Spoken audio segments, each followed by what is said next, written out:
आज अनगिनत channels, mobile और इंटरनेट के दौर में जहां एक छत के नीचे होकर भी परिवार का हर सदस्य एक दूसरे से दूर होता जा रहा है, लेकिन एक दौर ऐसा भी था जब दूरदर्शन अपने साफ सुथरे और मनोरंजक धारावाहिकों के जरिए पूरे परिवार को एक साथ जोड़े रखने में सशक्त भूमिका निभाया करता था। 80 और 90 के दशक में दूरदर्शन पर प्रसारित हुए ढेरों ऐसे धारावाहिक हुए हैं जिन्हें बच्चे से लेकर बड़े तक सभी एक साथ देखा करते थे, जो आज सुनहरी यादों के रूप में सबके जीवन का हिस्सा बन चुके हैं। और उन्हीं में से एक है धारावाहिक देख भाई देख, जो दूरदर्शन पर प्रसारित हुए 90 के दशक के सबसे लोकप्रिय टीवी शोज में से एक हुआ करता था, जिसे याद कर लोगों के चेहरों पर आज भी एक मुस्कान खिल जाती है। क्लासिक सीरियल्स ऑफ दूरदर्शन की इस श्रृंखला में उन्हीं मुस्कुराती यादों को तरोताजा करने के लिए हम लेकर आए हैं कॉमेडी सीरियल देख भाई देख से जुड़ी कुछ दिलचस्प बातें। इस रंग बदलती दुनिया में क्या तेरा क्या मेरा है, देख भाई देख। ये जादुई पंक्तियां जैसी कानों में सुनाई पड़ती थीं तो ना सिर्फ बच्चे खेलना कूदना बंद कर टेलीविजन के सामने डट जाते थे, बल्कि परिवार के बड़े भी अपना काम और आराम छोड़ धारावाहिक को देखने बैठ जाया करते थे। इस सदाबहार टाइटल गीत को आवाज दी थी आज के दिग्गज गायक उदित नारायण ने, और इसके खूबसूरत बोल लिखे थे फिल्मों के जाने माने गीतकार अमित खन्ना ने, जिसे अपने कर्णप्रिय संगीत से सजाने का काम किया था संगीतकार अजीत सिंह और राजू सिंह ने। इस धारावाहिक का निर्देशन आनंद महेंद्रू ने किया था, जो दूरदर्शन पर इधर उधर नाम का एक कॉमेडी सीरियल बनाकर पहले ही मशहूर हो चुके थे। धारावाहिक देख भाई देख को प्रोड्यूस किया था एक्ट्रेस जया बच्चन ने। दरअसल आनंद महेंद्रू और जया जी अच्छे मित्र थे। जया उस दौरान नया प्रोडक्शन हाउस खोलने का प्लान कर रही थी, जिसके लिए उन्हें एक बढ़िया धारावाहिक की जरूरत थी। ऐसे में आनंद ने उन्हें इस धारावाहिक की कहानी सुनाई, जो जया को पसंद आ गई और वे इसे प्रोड्यूस करने के लिए तैयार हो गई। जया बच्चन ने शो को Saraswati audio visuals private limited के बैनर तले प्रोड्यूस किया था, जो बाद में अमिताभ बच्चन कॉर्पोरेशन लिमिटेड यानी ABCL का हिस्सा हो गया था।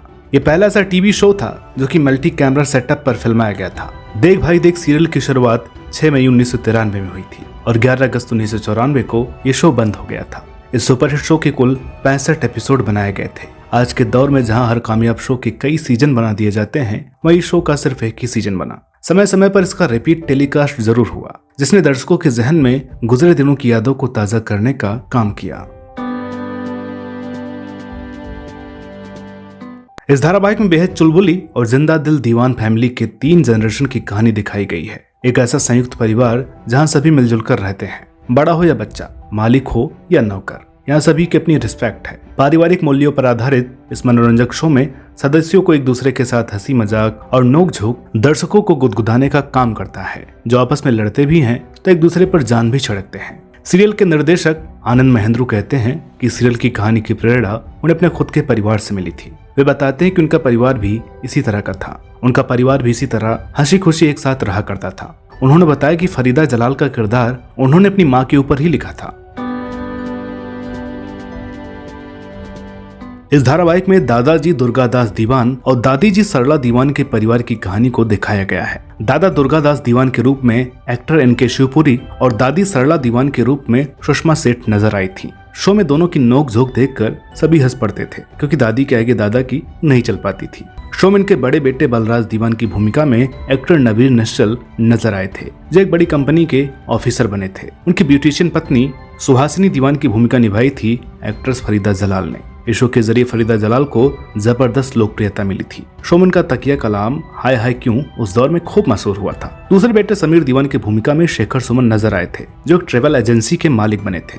इस शो में अपने कॉमिक अवतार से दर्शकों का भरपूर मनोरंजन करने वाले समीर चाचू बने शेखर का तकिया कलाम लो कर लो बात भी दर्शकों को खूब पसंद आया था। शो में इनकी लेखिका पत्नी सुनीता दीवान की भूमिका निभाई थी एक्ट्रेस भावना बलसावर ने, जो एक्टर शोभा खोटे की बेटी और दुर्गा खोटे की ग्रैंड डॉटर हैं। उनके मामा बिजू खोटे भी मशहूर एक्टर थे। भावना ने शो में अपनी कॉमेडी अवतार से सबका दिल जीत लिया था। इस धारावाहिक के जरिए टेलीविजन पर अपनी वापसी को लेकर शेखर ने एक इंटरव्यू में खुलासा किया था कि देख भाई देख की शूटिंग के दौरान वह काफी मुश्किल दौर से गुजर रहे थे। उन्होंने बताया था कि मैं 30 साल की उम्र में 2 बच्चों का पिता बन गया था। ऐसे में मुझे अपने परिवार का पेट भी पालना था। उस दौरान मेरा बड़ा बेटा आयुष बहुत बीमार हो गया था, जिससे कुछ वक्त बाद हमने खो दिया। मैं काफी टूट गया और इसके बाद मैं एक्टिंग नहीं करना चाहता था। हालांकि मुझे हॉस्पिटल के बिल भी भरने थे।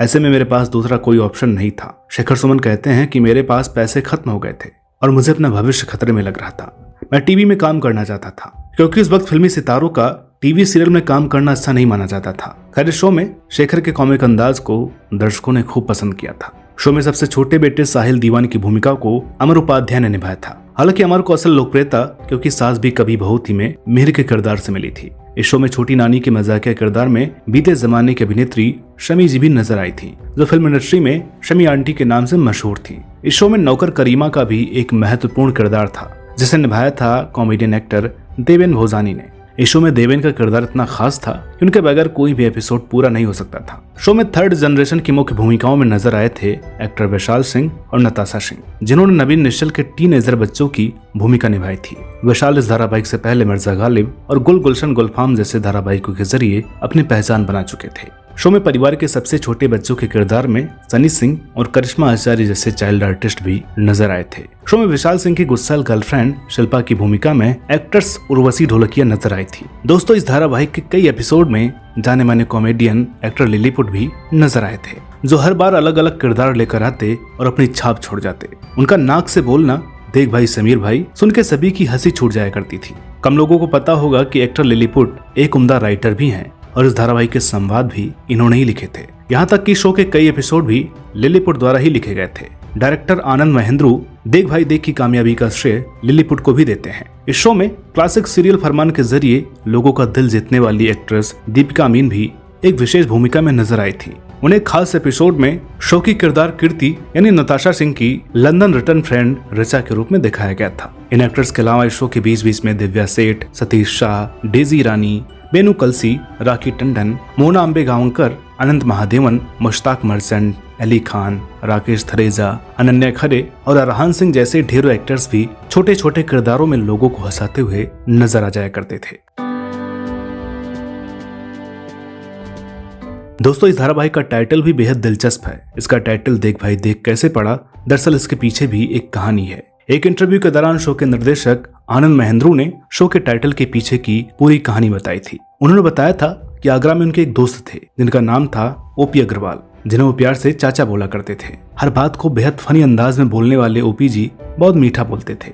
आनंद ने बताया कि एक दिन ओपी एक किस्सा सुना रहे थे कि उनके यहाँ एक बार लेबर्स की स्ट्राइक हो गई। उन्होंने लेबर को समझाते हुए कहा, देख भाई देख हम पैसे पूरे दे रहे हैं। आनंद ने बताया कि जिस तरह से ओपी ने देख भाई देख बोला वो अंदाज उनके जहन में बैठ गया। उन्होंने टाइटल जया बच्चन और बाकी टीम को बताया, जो सबको एक बार में ही जच गया और इस तरह शो का टाइटल देख भाई देख फाइनल कर लिया गया। देख भाई देख का सीजन 2 लाने के बारे में जब आनंद से पूछा गया तो उन्होंने थोड़ा निराश होकर कहा कि पहले टीवी सीरियल्स की क्वालिटी पर ध्यान दिया जाता था, न कि क्वांटिटी पर। पहले डॉक्टर, इंजीनियर, वकील, पढ़े लिखे लोग टीवी देखा करते थे तो निर्माता भी लॉजिकल सीरियल बनाया करते थे। लेकिन अब पैसे कमाने की होड़ में लोग सास बहू ड्रामा ही बनाते हैं। ऐसे में देख भाई देख जैसा साधारण सा सीरियल कहाँ चलने वाला है। दोस्तों कुछ चीजें दोबारा नहीं बन पाती और अगर बन भी गई तो असर नहीं छोड़ पाती, क्योंकि माहौल के साथ साथ लोगों की पसंद भी बदल जाती है। लोगों को पुरानी चीजें सजो कर रखना और उन्हें बार बार देखना तो अच्छा लगता है, लेकिन वैसे ही चीजें अगर दोबारा बने तो बासी सी लगने लगती हैं, क्योंकि पुराने शोज और पुरानी फिल्मों से दर्शकों का एक भावनात्मक लगाव होता है जो दोबारा बनने पर महसूस नहीं हो पाती। तो दर्शकों हमें उम्मीद है कि आपको आज का यह वीडियो जरूर पसंद आया होगा। वीडियो के बारे में अपनी राय कमेंट्स के जरिए जरूर लिखें। तो मिलता है अगले वीडियो में ऐसी ही किसी रोचक कहानी के साथ। तब तक के लिए नमस्कार।